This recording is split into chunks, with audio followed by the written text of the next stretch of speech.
धन्य है विद्यासागर जी महाराज, जिनके परिवार के 7 सदस्य सांसारिक प्रपंचों को छोड़कर मुक्ति के मार्ग पर चल रहे हैं। गुरुदेव अपने भोजन में कभी ना कोई मीठा, ना नमकीन, ना दूध, ना दही, ना कोई फल, ना कोई सब्जी, ना कोई मेवा, ना कोई मिष्ठान, कोई भी चीज़ अपने भोजन में महाराज श्री नहीं ग्रहण करते हैं।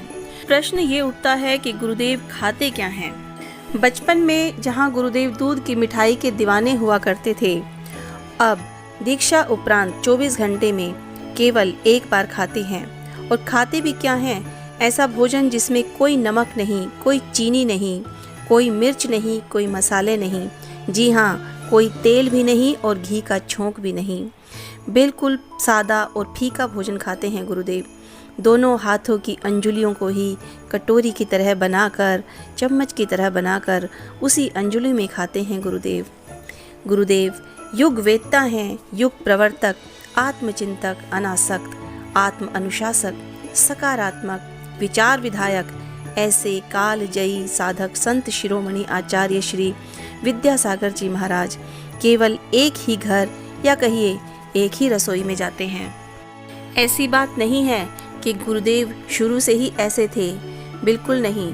बचपन में गुरुदेव बहुत ही चटपटा और तीखा खाना पसंद करते थे, जिसमें खूब मिर्च मसाले हों, खूब खटाई हो और ज़रा सा भी कोई मसाला कम हो, तीखापन कम हो तो गुरुदेव बचपन में घर को सर पे उठा लेते थे।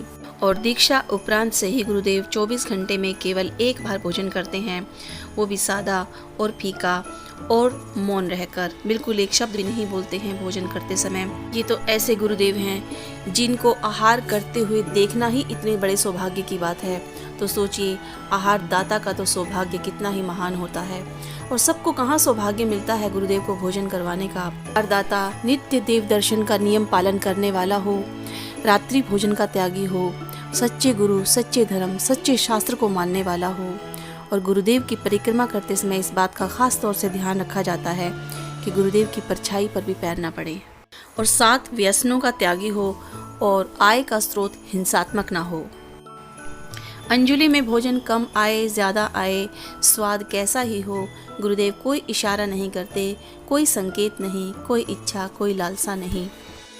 विद्याधर से विद्यासागर बनने की यात्रा के दौरान जो कठिन साधना का मार्ग उन्होंने चुना, उस साधना मार्ग पर चलते हुए उन्होंने आज तक कभी पीछे मुड़कर नहीं देखा। 10 अक्टूबर 1946 को गुरुदेव का जन्म हुआ। कर्नाटक का बेलगाम नाम का जिला, सदलगा नाम का गांव, जहां इनका जन्म हुआ। सन 1967 में इन्होंने श्री आचार्य देशभूषण जी से ब्रह्मचर्य का व्रत लिया।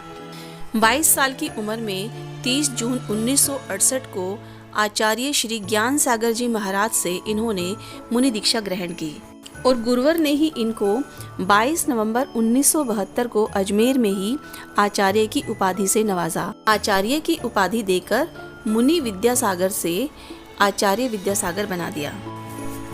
ग्रह त्याग के बाद चाहे ठंड हो, चाहे गर्मी हो, चाहे बरसात हो, आचार्य जी कभी विचलित नहीं हुए।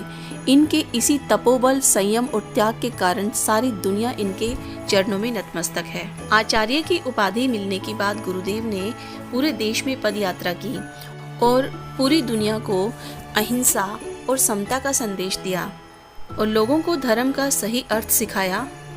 गुरुदेव से प्रेरणा पाकर इनके माता पिता, इनके 2 छोटे भाई और 2 बहनों ने भी दीक्षा ग्रहण की।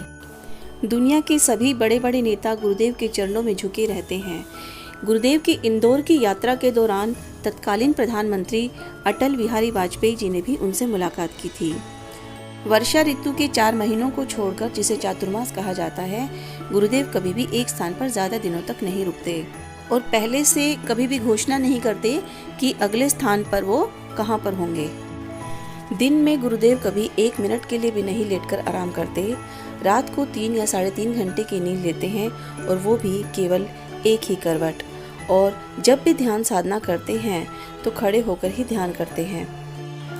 और गर्मी में पंखा नहीं, सर्दी में हीटर नहीं, कितनी ही कड़कती ठंड पड़ती हो, गुरुदेव कभी अपने ऊपर चटाई भी नहीं डालते। उनके शिष्य क्षेम सागर जी ने उनकी जीवनी लिखी, जिसका अंग्रेजी अनुवाद द क्वेस्ट ऑफ सेल्फ के रूप में किया गया।